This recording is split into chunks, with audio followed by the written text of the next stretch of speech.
Pour animer ce premier volet, nous aurons encore Santi Serrat, notre directeur, et Joan Porcar, qui est pilote, qui est président d'Indescat, de l'association catalane des clusters de l'industrie du sport.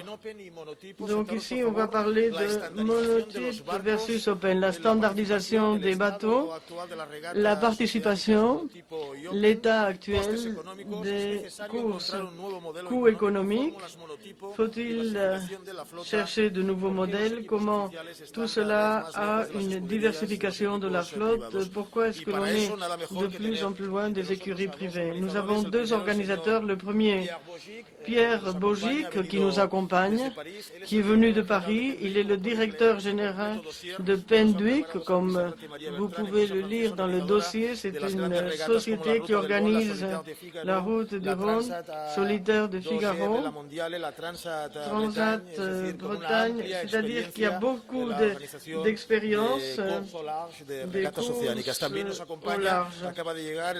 Et M. Javier Alonso vient d'arriver, qui est directeur général de Dorna Sport.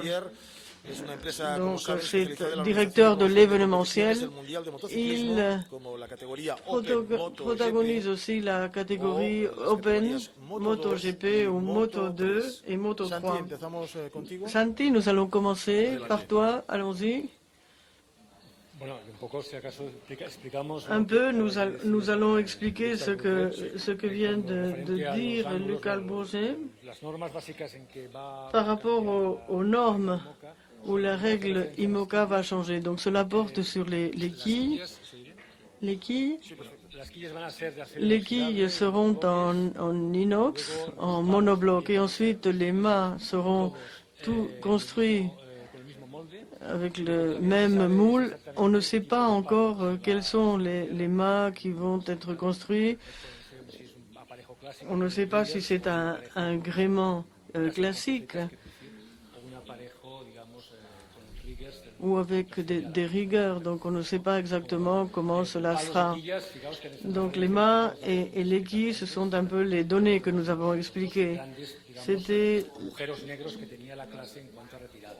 Donc, et ensuite, les normes de stabilité ont changé.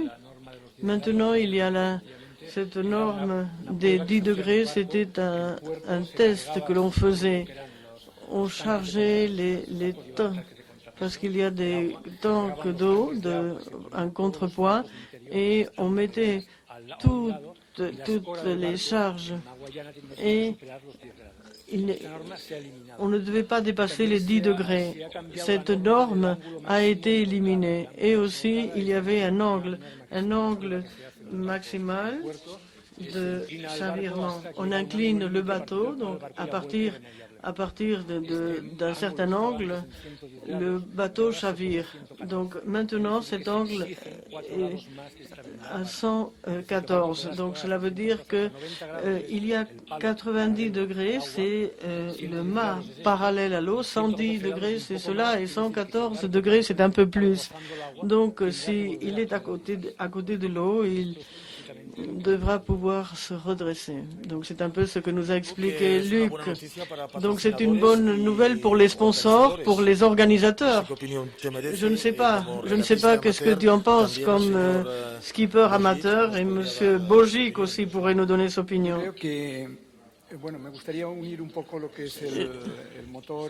J'aimerais parler un peu de l'union entre le moteur et la voile. Ce sont des sports où la technologie joue un rôle important. Nous avons les mêmes problèmes. Lorsque moi, après, je suis entré après dans le monde de la voile. Les problèmes étaient les mêmes. Dans les catégories, donc, il y avait des monotypes. On avait déjà expérimenté sur la question dans les régates olympiques, plus rapide, et dans le sport automobile, c'est la même chose. Il y avait la Formule 1, toutes les voitures étaient identiques parce que on cherchait à réduire les coûts pour égaliser la capacité du pilote. Et le sport automobile et la voile ont été identiques dans ce domaine. Les motos, le motocyclisme également. Et on nous a compliqué la vie lorsque nous avons eu davantage de catégories. Il y a les marques, les fabricants qui sont intervenus, les designers, les concepteurs. Et là, il a été difficile de maîtriser la capacité de l'égalité technologique. Et parfois, dans chacune des spécialités, il y a eu une marque où il y avait une différence énorme par rapport aux autres. Et on ne pouvait pas, il fallait changer les règlements. Et c'est ce qu'on a fait jusqu'à maintenant et on continuera de le faire. Parce que la base du sport, c'est l'égalité. S'il y a beaucoup d'inégalités, nous avons un spectacle qui est toujours pauvre. Et pour comparer encore les problèmes, dans le monde de la voile, on a fait un très bon travail, mais difficile en même temps, surtout pour les courses amateurs ou d'un deuxième niveau. On a mis les coefficients, les handicaps. Mais ce n'est pas toujours juste parce qu'il y en a toujours un qui en sait davantage. Et à la fin, dans le sport automobile, dans le motocyclisme, dans la voile, on a créé des produits petit à petit qui seraient identiques. Parce qu'on fait un meilleur spectacle, donc avec une technologie plus similaire, et on privilégie le sportif, parce que la technologie, quand elle est très poussée, parfois le sportif se retrouve au deuxième plan. Il y a eu des déclarations de Niki Lauda il y a quelques années qui disaient les Formule 1 de l'époque que même un singe pouvait piloter ces voitures-là. C'était offensif, mais la technologie avait tellement avancé qu'il ne fallait pas mettre des pilotes experts. C'était parce qu'en fin de compte, le sport, c'est pour les hommes, pour les femmes, pas seulement pour la technique. Et je crois que les deux spécialités ont beaucoup de choses. Il y a beaucoup de problèmes communs, même si les applications sont différentes. On pourrait demander à M. Bogic quelle est la grande différence dans l'organisation, en ce qui concerne l'organisation dans une grande course monotype ou open, étant donné son expérience d'organisateur des grands événements nautiques internationaux.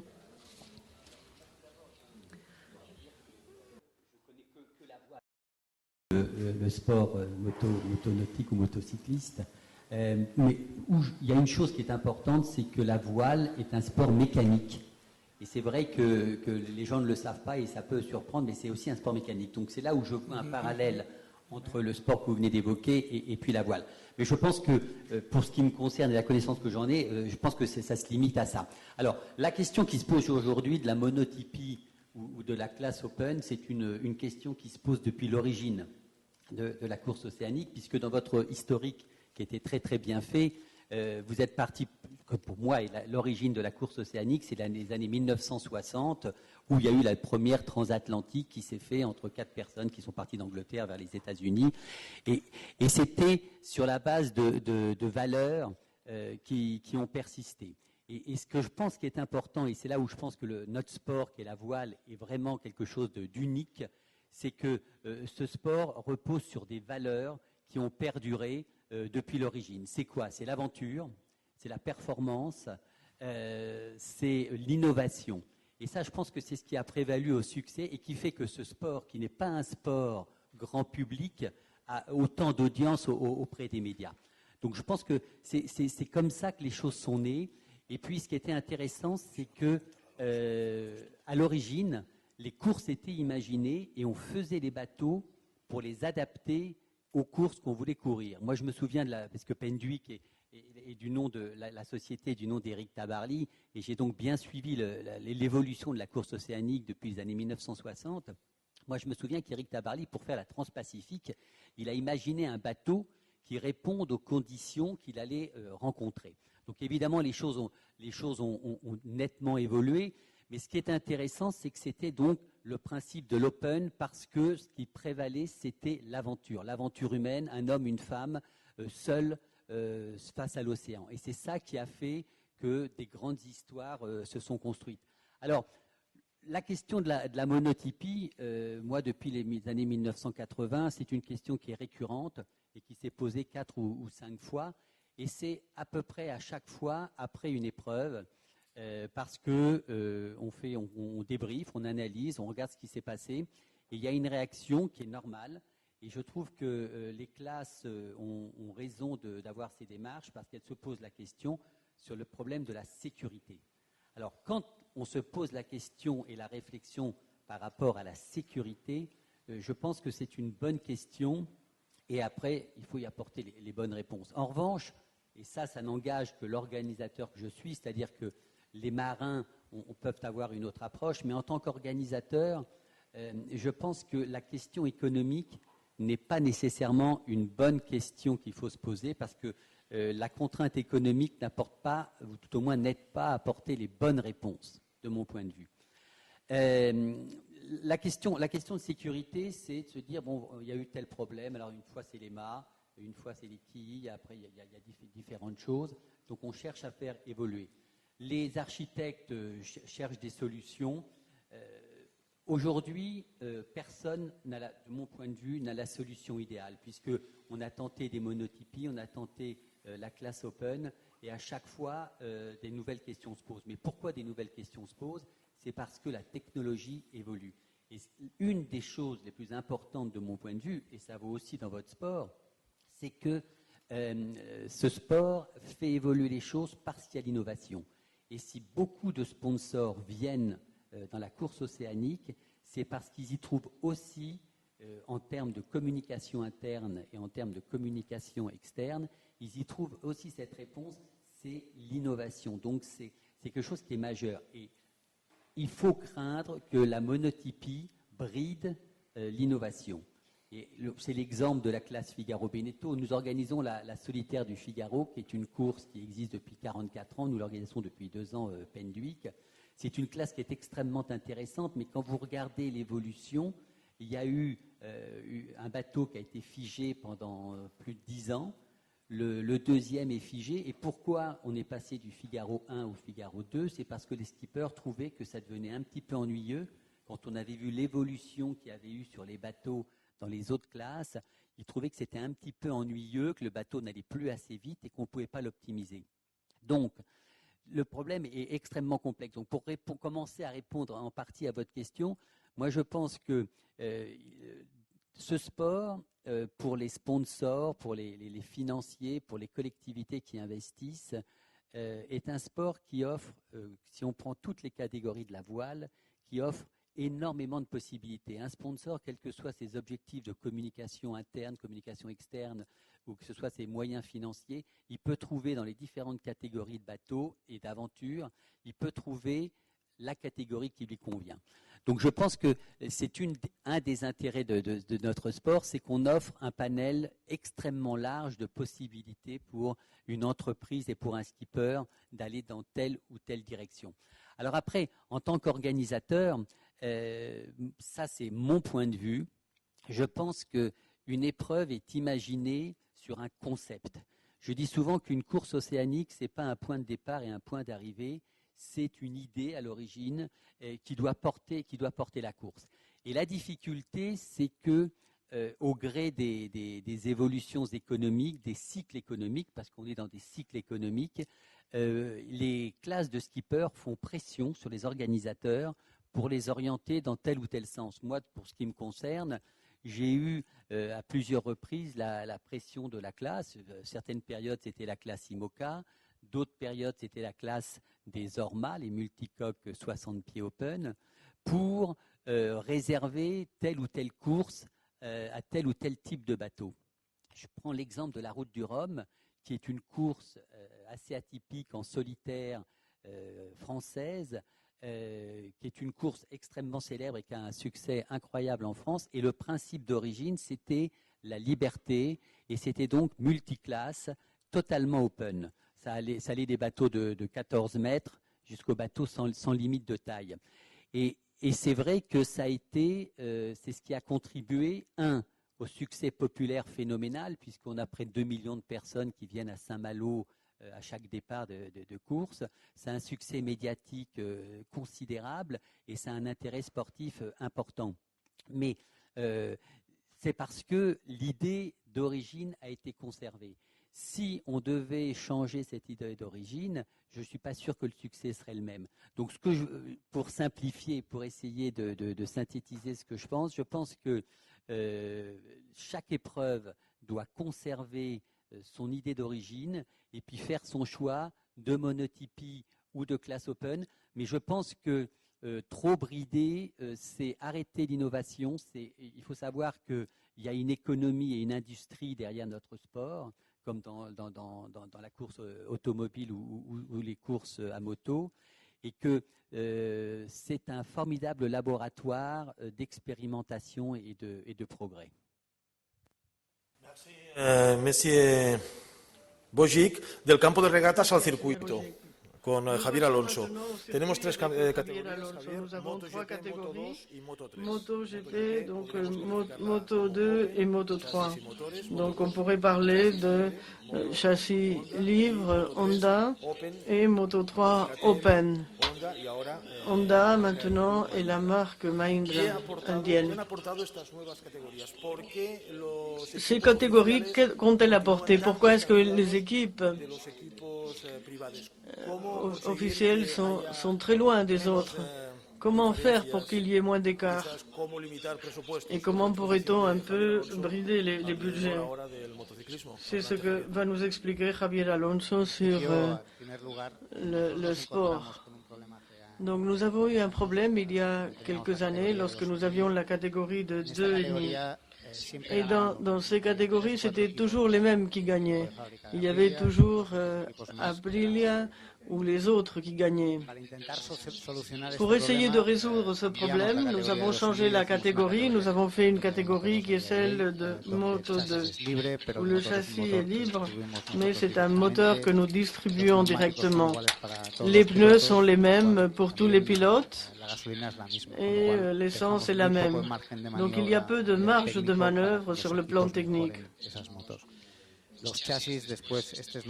Après, les châssis, donc c'est la quatrième année dans cette catégorie. Après ces 4 années, ils se ressemblent beaucoup. Parfois, ils ont un châssis, donc il y a une tendance.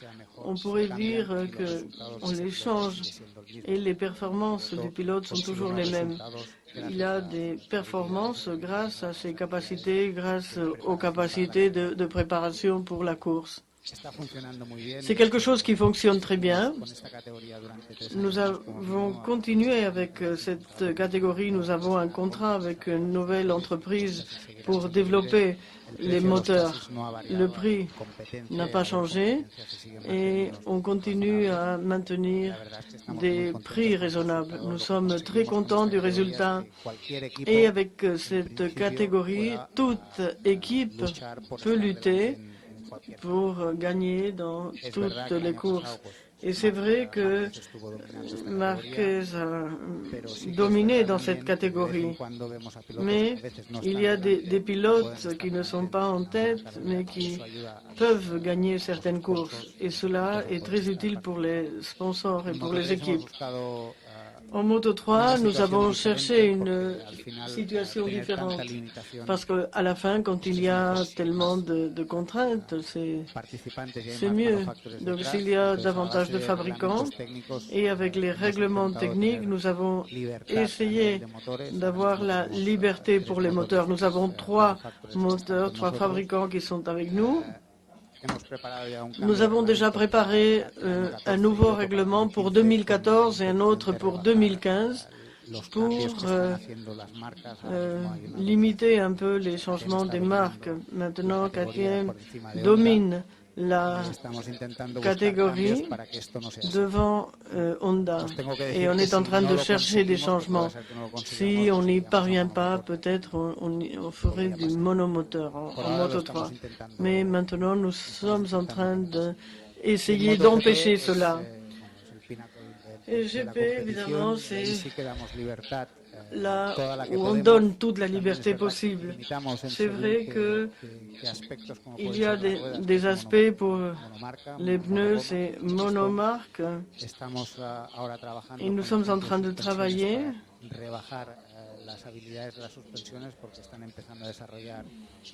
ils sont en train de développer des suspensions qui sont télécontrôlées. Cela n'apporte rien au spectacle ni à l'évolution de la moto. On est en train de diminuer cela, les freins aussi. Et il y a un nouveau règlement qui démarrera en 2015. Nous sommes maintenant en train d'en parler avec Ducati, Yamaha et avec Honda pour qu'il y ait davantage d'égalité. Il y aura toujours les équipes des usines. Même si nous faisons un règlement technique, il y a des ingénieurs et leur obligation, c'est de contourner en quelque sorte le règlement. On essaie de mettre des règles en place, mais plus les ingénieurs sont bons, plus l'équipe est bonne. Je me souviens d'une discussion avec Stefano Domenicali de chez Ferrari.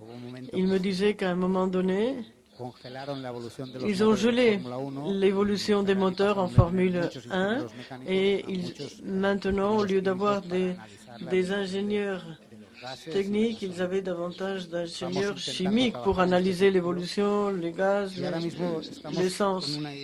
Et maintenant, nous avons une idée principale que nous sommes en train de discuter avec les équipes.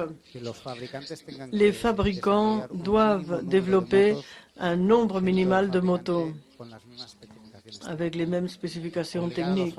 Obliger les fabricants à faire un nombre minimal de motos, 6, pour que tout le monde ait le droit d'avoir cette technologie. Nous sommes en train de travailler dans ce sens. Je ne sais pas si vous le savez, nous contrôlons aussi le championnat du monde des superbikes et on est en train de imposer ce même règlement, que dans une tranche de prix, il y ait la même technologie. Et c'est un peu la ligne que nous avons empruntée pour égaliser l'évolution. L'évolution des motos est importante. Et ici, on l'a vu, ici en Espagne, il y a beaucoup de pilotes espagnols. Si on a la possibilité que tout le monde ait l'accès à cette technologie, nous verrons des pilotes aussi d'autres nationalités. Ce serait aussi assez important pour nous. Johan, il y a quelque chose qui est important pour moi, c'est l'innovation des machines. Comme Pierre l'a dit avant, je crois que le monde du moteur est parallèle. Il y a des monotypes auxquels on tend. Ils sont issus de développement open. Les classes open ont introduit le risque technologique. La recherche, et à partir de là, on fait les classes monotypes. Comme le disait Pierre, à partir de la classe Figaro, donc la classe Figaro a changé vers un monotype beaucoup plus évolué technologiquement. Tabarly aussi, toutes les innovations d'Éric Tabarly ont eu lieu dans un contexte open. Si les courses n'avaient pas été open, nous n'aurions pas eu les grandes innovations d'Éric Tabarly, probablement. Un autre exemple, les mots 60, parce qu'il y a eu d'abord l'explication, toute l'évolution de Arma. S'il n'y avait pas eu la débâcle de Haut-du-Rhône, où il y a eu tous ces bateaux qui ont chaviré. Maintenant, on donne beaucoup de sécurité avec un trimaran qui est très fiable. C'est parce qu'il y a eu l'expérience néfaste de la classe Orma, des risques. Les trimarans ont cassé. Et à partir de là, on a fait une classe sûre. Volvo 65, c'est la même chose. C'est l'expérience maintenant qui permet d'avoir un Volvo 75. Et avec ces monotypes, en réalité, comment l'innovation technologique sera alimentée? Dans notre cas, l'évolution, c'est MotoGP, Moto2. Moto 3, c'est un spectacle magnifique et on veut trouver des pilotes suffisamment bons pour qu'ils puissent participer à MotoGP. Et c'est là qu'il faut qu'il y ait l'évolution des marques. C'est notre intention et c'est dans ce sens que nous travaillons. Je pourrais t'expliquer, donc il y a, lorsque nous avions les 500, deux temps, parfois on nous dit, oui, il y a des gens qui disent qu'il faudrait revenir pour faire la même course à Jerez, par exemple. J'ai regardé, donc, ils dépensaient 34 litres et maintenant nous sommes à 21 litres. Donc on double et on a doublé la capacité de la moto. Et c'est là que nous sommes en train de développer et d'analyser des technologies. Donc, Moto 2 et Moto 3, ils doivent former les pilotes. Est-ce que tu as retenu le concept de M. Bogic? L'organisation, oui. Oui, je vais ouvrir une parenthèse. Je crois qu'il y a un concept. Le monde est en train de changer. Il change très très vite. Pour le bien, pour le mal. Il y a une appréciation très, très personnelle. C'est une appréciation à moi. Mais je crois qu'on ne se rend pas compte que la technologie, la société et ceux qui sommes dans un monde plus technologique est arrivé à un point où on n'a peut-être pas besoin de davantage de technologie pour bien vivre et pour avoir un bon spectaculaire. Un bon spectacle sportif. Le Concorde ne vole plus. Mais peut-être avec 8 heures de vol, c'est suffisant. Il ne faut pas raccourcir le temps si l'économie nous aide, si c'est plus confortable et s'il y a davantage de sécurité. Et des concepts, je crois que cela mérite une réflexion. Le monde des motos, par exemple. Le championnat du monde de Superbikes. Donc, ce sont des motos ici. Ce n'est pas comme le MotoGP. Est-ce qu'on a besoin davantage de performance pour avoir vraiment un spectacle? On peut comparer le problème entre Superbike.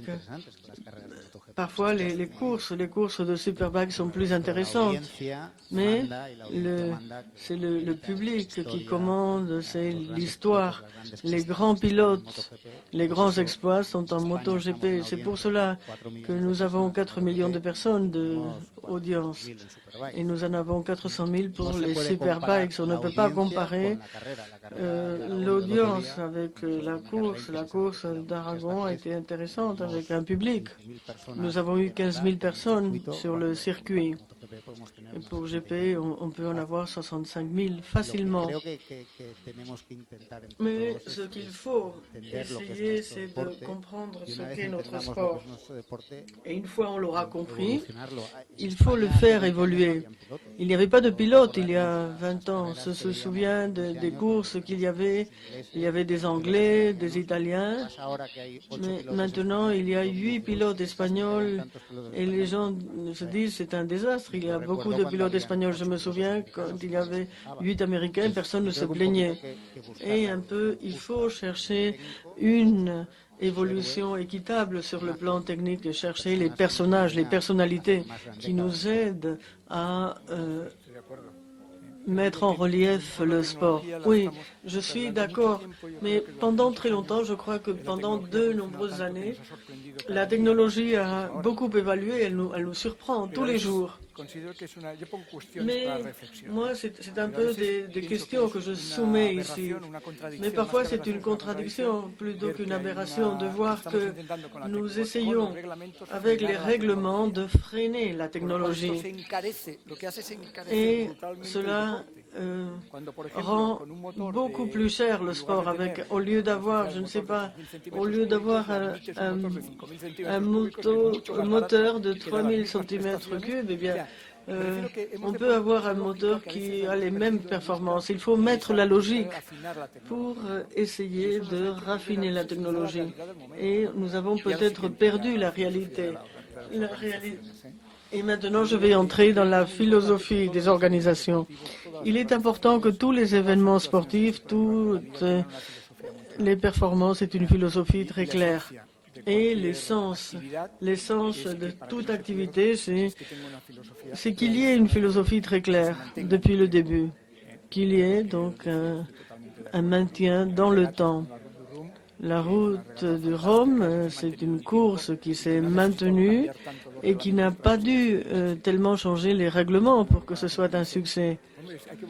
Les gens disent oui, il faut évaluer, oui, mais la formule du Coca est la même depuis très longtemps, depuis un siècle. Donc le concept de philosophie est très important. Il faut l'appliquer dans les événements sportifs. Les questions des journalistes, maintenant, Monsieur Bogic.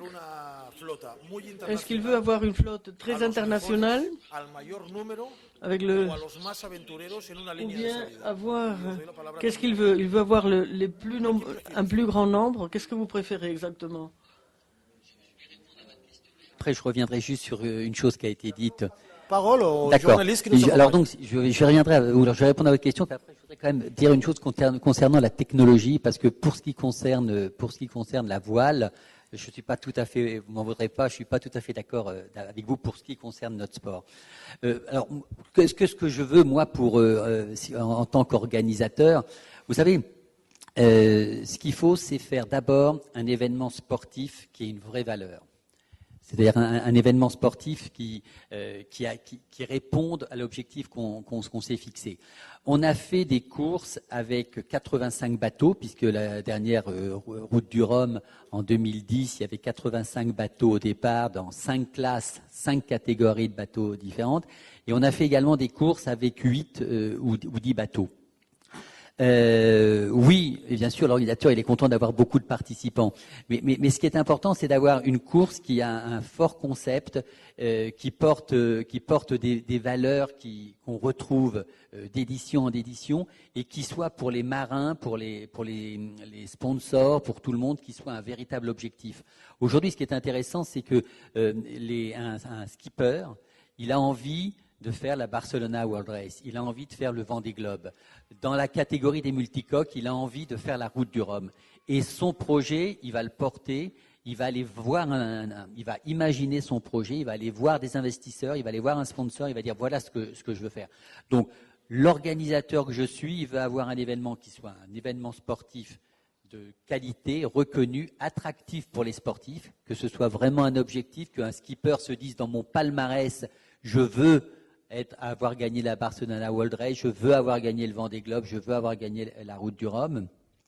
Il faut qu'il se fixe ça. Il faut que ce soit un événement populaire, parce que je pense que la meilleure reconnaissance qu'on peut avoir, c'est un événement populaire. Quand vous avez des centaines de milliers de personnes qui viennent voir des bateaux, ça a quand même une signification. Et puis bien sûr, un événement médiatique, parce que c'est quand même l'objectif, c'est que ce soit quelque chose qui a un fort retentissement. Donc voilà un petit peu les choses. Alors pour ce qui concerne, si vous permettez, l'innovation technologique, en 2 mots, moi je pense que pour ce qui concerne le bateau, c'est fondamental de pouvoir laisser la liberté à la recherche, à l'innovation et à l'inventivité du skipper. Pourquoi ? C'est parce que quand vous imaginez la route du Rhum qui est sur le même parcours, dans les années 80, il mettait 24 jours pour faire cette traversée. Aujourd'hui, on met 7 jours pour faire la traversée. Et ça, je trouve que c'est extraordinaire. Le premier Vendée Globe, ils ont mis plus de 100 jours, je crois que c'était 119 jours. Et aujourd'hui, on est moins de 80 jours en solitaire. Donc ça... Et bien sûr, il y a l'homme. Mais qu'est-ce qui a permis ça? C'est l'amélioration qui a été apportée sur les bateaux. Et je pense que c'est dans la nature de l'homme de vouloir aller toujours un peu plus loin et qu'on n'arrêtera pas la recherche et la volonté d'aller plus loin dans l'innovation. Alors, pour revenir sur notre sujet, à chaque fois, moi je l'ai observé dans la voile océanique, à chaque fois qu'on a cherché à mettre des contraintes, donc aller soit vers une formule de monotypie ou une jauge à restriction, donc avec des limites, eh bien, il y a des skippers qui ont contourné la chose. C'est comme ça que sont nées la volonté de faire des tentatives de record. Quand on a dit on va limiter la taille des bateaux, il y a des bateaux qui nous ont dit puisque c'est comme ça, on va faire un bateau sans limite de taille, et puisque vous ne voulez pas de nous dans vos courses, on ira faire le record de l'Atlantique, on ira faire le record de la route de la découverte, on ira faire le trophée Jules Verne. Et ça, je trouve que c'est formidable, parce que la réponse à une contrainte, à une limitation de la liberté, il y a un réflexe humain que je trouve assez extraordinaire, c'est que si on nous interdit de faire ça, vous n'empêcherez jamais les hommes d'avoir envie d'aller un peu plus loin. Últimos bordos, última vuelta de esta primera mesa. No sé si hay alguna pregunta entre tour de parole, je ne sais pas non plus s'il y a des questions dans la salle. preguntas. Il y a 2 questions. Nombre y medio, por favor. Le nom, le média, Enrique Kurt, Grupo Kurt Ediciones. Donc le skipper. Je crois que le monde de la voile océanique est en train d'évoluer vers les grands cirques de communication et de télévision. Le Vendée Globe a eu la chance d'avoir un cocktail magnifique. Donc 24 heures avant l'arrivée, donc il n'y avait pas de gagnant, on ne savait pas très bien qui allait gagner. Et il y a eu le facteur humain, il y a eu des accidents, et dans le monde français de la voile, on donne beaucoup d'importance aux patrons, aux sponsors, à l'effort d'organiser le Vendée Globe. Et évidemment, il y a un grand suivi médiatique. Mais ce que je vois, c'est que cette grande liberté peut faire que il y ait un sponsor qui... mais même le sponsor sait déjà qui va gagner. Donc, au lieu d'avoir 2 participants qui vont boucler la course, eh bien, il faudrait essayer qu'il y ait un groupe beaucoup plus nombreux. Et l'incertitude aussi de savoir qui sera le gagnant, le vainqueur, parce que il y en a plusieurs qui peuvent gagner la course. Évidemment, cela dépend beaucoup du bateau et cela dépend beaucoup des collisions, de la chance, d'un accident avec un ovni. Eh bien, aucun règlement ne peut éviter cela. Et je crois que réellement, nous allons un peu vers le monde des motos, de l'automobile. Donc ce sera beaucoup plus un spectacle médiatique en essayant de limiter des paramètres pour se retrouver à l'arrivée avec 6 bateaux qui pourraient être gagnants. Et je crois que ce n'est pas mal de limiter un peu toute la technologie si on a un meilleur spectacle. Si au lieu d'avoir 2 participants, donc on en avait eu 6, 2 jours avant l'arrivée, le spectacle aurait été beaucoup plus grand. Mais le Vendée Globe est très spécial, il y a aussi l'aventure. L'aventure parce que il y a eu un suivi, donc avec certains accidents, il peut y avoir un peu... C'est important pour l'audimat. Donc parfois, lorsqu'il y a un peu de souffrance, cela fait qu'il y ait davantage de spectateurs. Il faut voir s'il peut y avoir davantage de couverture de ce spectacle. C'est vrai que la Barcelone World Race a fait un bond important. Monsieur Bogic pourrait peut-être nous faire un bref commentaire là-dessus sur l'intervention de Monsieur Kurt. Si j'ai bien compris tout ce que vous avez dit, mais si j'ai bien compris, vous allez me dire si la réponse vous convient. Moi, je vois l'exemple d'une course en Figaro, si vous voulez, sur une étape d'environ 500 000. Donc les bateaux sont tous les mêmes. Donc on peut considérer que la technologie est limitée. Et les bateaux, ils arrivent effectivement dans un délai extrêmement court. On vient d'organiser une transat avec ce type de bateau, des bateaux de 11 mètres en solitaire, entre la Bretagne, Brest et la Martinique. Là, il y a juste 3 semaines, ils sont arrivés. Et vous avez raison, les arrivées sont beaucoup plus serrées. Mais je ne suis pas sûr que, ça apporte plus d'intérêt médiatique, pas du tout. Et 2, je ne suis pas sûr que ce soit une des raisons majeures qui fasse que les bateaux arrivent ensemble. La première route du Rhum en 1978, il y avait un monocoque qui s'appelait Critère avec Michel Malinowski qui faisait 22 mètres, avec un Mike Birch sur un trimaran qui faisait, je crois, 15 mètres. Et ils sont arrivés après la traversée donc, de France aux Antilles avec 98 secondes de différence. Et derrière, il y avait un énorme trou. L'arrivée qu'on a eue sur le Vendée Globe, ce formidable final entre 2 bateaux, moi je trouve qu'il a été aussi intéressant, aussi passionnant que s'ils avaient été 6. Je ne vois pas qu'est-ce que ça aurait apporté de plus s'il y avait eu 4, 5, 6 bateaux. Cette espèce de duel a été quelque chose d'absolument extraordinaire.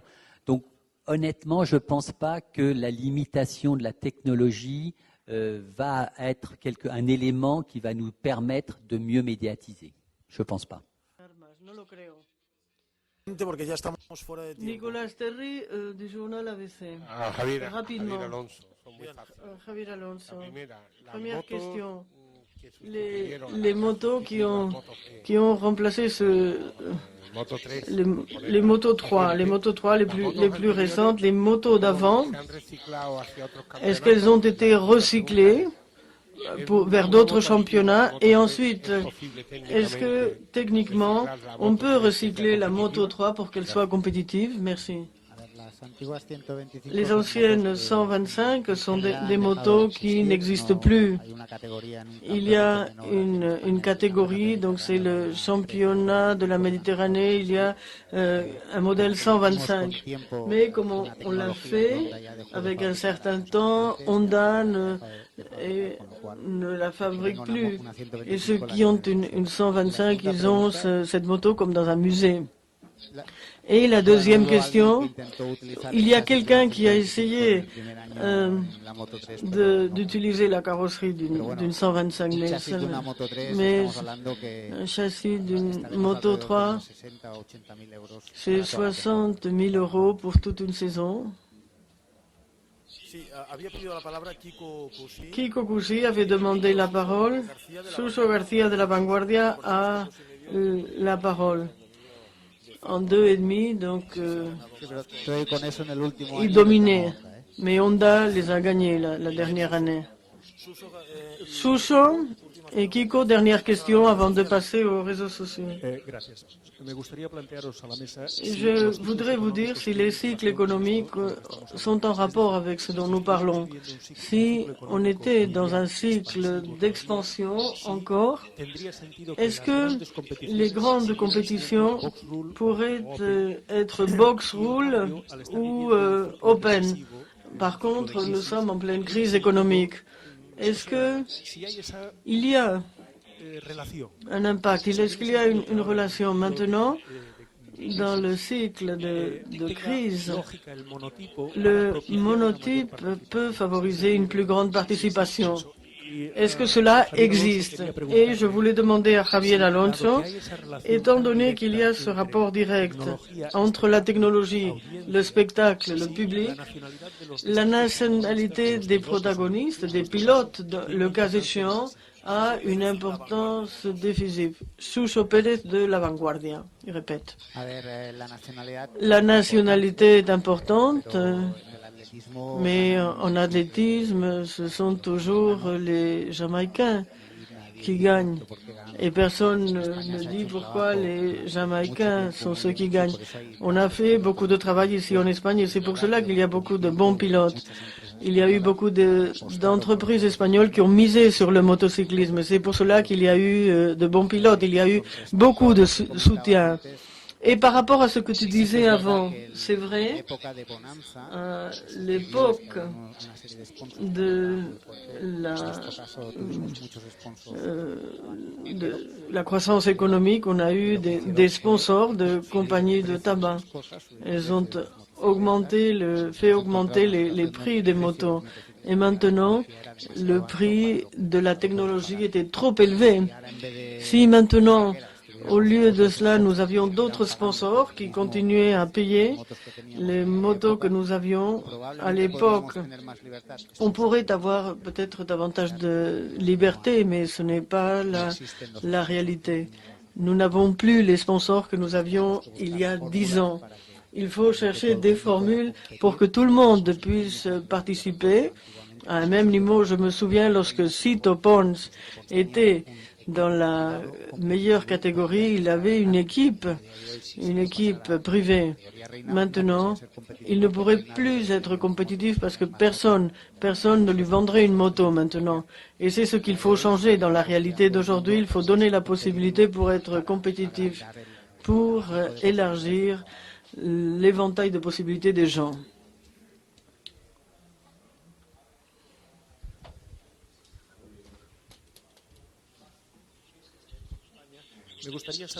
Je voudrais savoir si pour le spectacle c'est important et jusqu'à quel point dans votre cas. S'il y a un pilote hollandais, est-ce que c'est plus facile de vendre le pilote au pays, le spectacle? Mais aussi, il y a des pilotes qui sont transversaux. Et il est important d'avoir un pilote transversal. Valentino Rossi, il vend encore 50% du merchandising d'un circuit en Espagne. Et Valentino Rossi est important pour l'Italie, mais il est important pour le reste du monde. Aujourd'hui, nous voyons la naissance d'une vedette qui sera transversale, Marc. Si Marc, maintenant, il a un club de fans à l'étranger, donc qui est plus important que d'autres pilotes. Mais c'est parce que il est sympathique, la caméra l'aime bien, les médias l'aiment bien, c'est une réalité que nous avons. Mais c'est vrai que si nous avions davantage de pilotes, d'autres nationalités, c'est plus facile d'arriver. Dorna fait du travail. Dorna a cherché des pilotes de toutes les nationalités. Stéphane Breitler, nous l'avons aidé depuis le début. Casey Stoner aussi. Maintenant, il ne court plus, mais nous l'avons formé avec Alberto Pucci. Il a eu des performances importantes. Donc, on va finir par Kiko Cusi. Et il y a des questions des réseaux sociaux. Comme l'a dit Maria au début, ils sont en train de suivre par streaming ce colloque. Cette première partie. Je crois que le spectacle du moteur, le spectacle automobile est différent. C'est une aventure personnelle en voile océanique. Et il est important d'avoir des formes open pour avoir un spectacle. Ce n'est pas seulement qui va gagner une course. Dans le dernier Vendée Globe, il y a eu une régate open avec 3 bateaux qui étaient en fait des monotypes. Il y a eu une rupture de quilles. Autrement, ils auraient pu être sur le podium. Alessandro De Benedetto, s'il y avait eu un monotype, il n'aurait pas pu prendre le départ. C'était trop cher pour lui. Et j'aimerais bien connaître l'opinion des organisateurs. Est-ce qu'on peut allier une classe open avec des mini-flottes monotypes dans la même régate, dans la même course? Et soyez bref, Monsieur Allonge, Monsieur Bourgi. Je veux aussi qu'il participe. Je crois qu'un bon exemple du monde du moteur, c'est le Dakar. Il y a des marques d'élite avec des privés qui font ce qu'ils peuvent, évidemment. Ils respectent le règlement. Et là, il y a un espace pour tout le monde, ou presque pour tout le monde. Et je crois que sur le plan philosophique, la voile est ce qui se rapproche le plus de cela. Il y a aussi le facteur aventure. Les compétitions en circuit ou dans des triangles de bouées sont différentes. J'ai la compétition longue distance, transat ou par exemple ce qu'on appelle les rally rides. Et lorsqu'on regarde les spécialités, même dans différents sports, il y a des traits communs. Mais il faut séparer les spécialités parce que sinon nous sommes en train de mélanger des concepts. Circuit et océan ou désert, longue distance. C'est compliqué.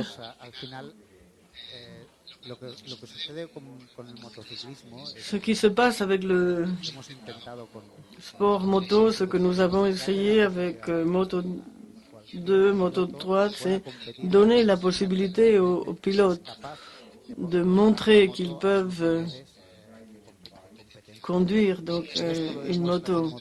Si on prouve cela, Moto 3 sur un petit budget, on peut ensuite passer à Moto 2 et à la fin à Moto GP, où il y a une grande liberté, une liberté totale. Lorsque on est passé de 2,5 à Moto 2, on a été très critiqué. Ils nous ont dit que nous étions en train de tuer la compétition, que les pilotes n'apprendraient rien avec la Moto 2, où le châssis est pour tout le monde très ressemblant. Et en réalité, qu'on a vu qu'un garçon qui a gagné le mondial,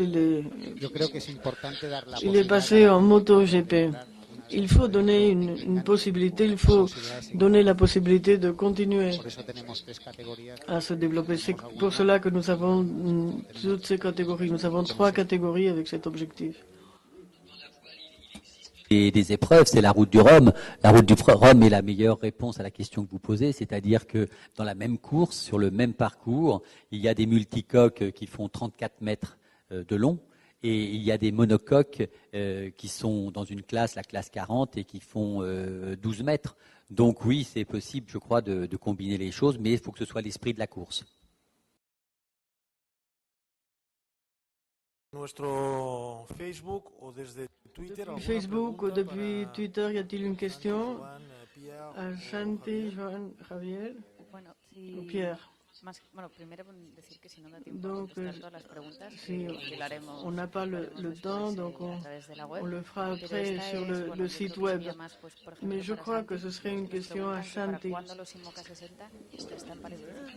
Les IMOCA 60 auront-ils tous les mêmes quilles et les mêmes mâts? Est-ce qu'on sait quand cette compétition aura lieu ou bien est-ce qu'on est en train de l'organiser?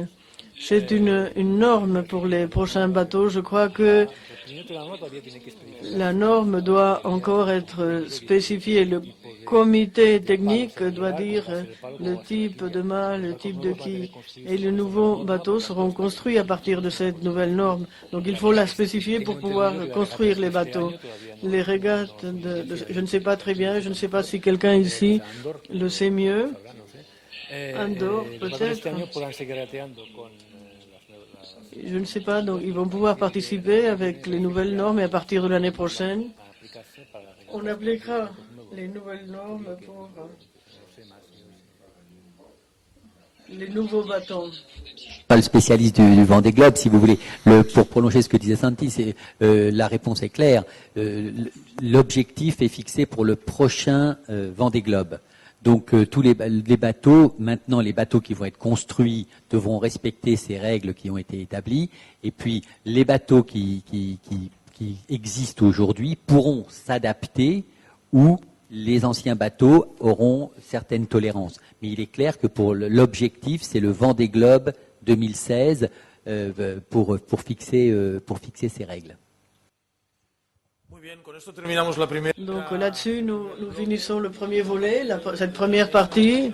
Merci, Javier Alonso, merci d'être venu au Centre d'interprétation océanique. Por venir de Paris. Esta primera parte, los organizadores, muchas gracias. Merci. Ahora pasaremos a los pilotos, a los regatistas. Gracias de nuevo.